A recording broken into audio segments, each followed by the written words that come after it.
Hey, it's Sri here.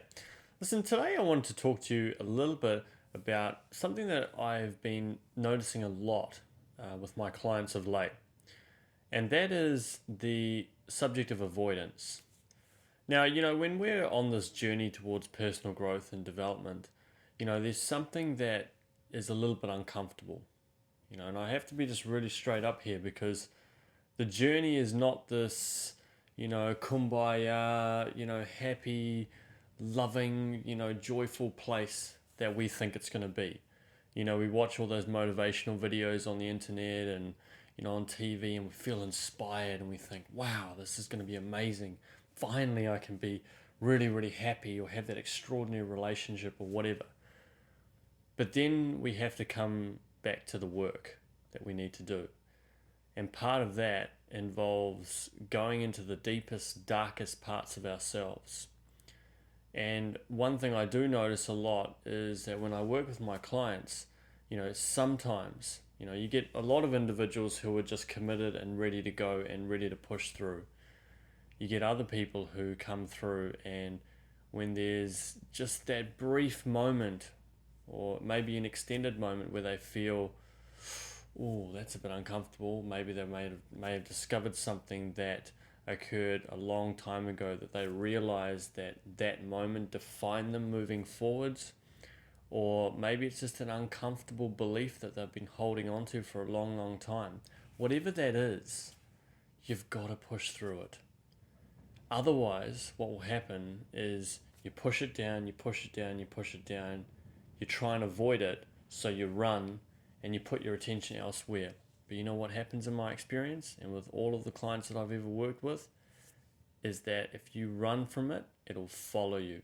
It'll follow you around like a shadow.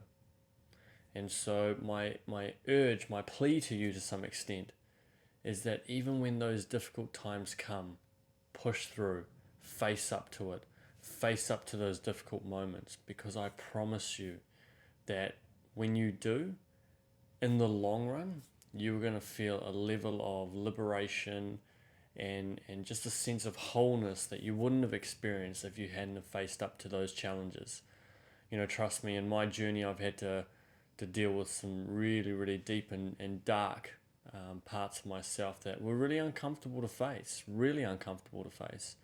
having to feel like I'm not good enough, having to feel or recognize a part of me that felt like a failure, that was exceptionally afraid of being a failure, etc., etc. These were all really, really tough parts that I had to face and I had to integrate into myself. And so, this was just a real quick high-level video. I just wanted to remind you that when it gets uncomfortable, that's a good thing. Because when it gets uncomfortable, it means that you're really starting to bring up some of those uncomfortable feelings inside of yourself. No different to when you're going through a process of eradicating coffee out of your diet.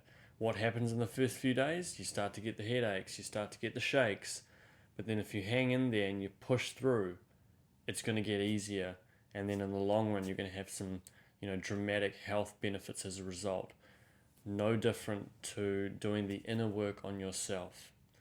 And, the success of your life, whatever your definition of success is in direct proportion to your ability to deal with those deep, dark parts of yourself. It is a journey, it is a process. But I promise you, my friends, if you can just push through and have the courage to be able to step through and work through those tough times, it will be, or you'll experience rewards that you could never have imagined before. So I hope that makes sense. If you have any questions, please don't hesitate to ask. God bless. If you've liked this video, please do like it below. Please do subscribe to my channel to get more videos like this. And thank you so much. All the very best.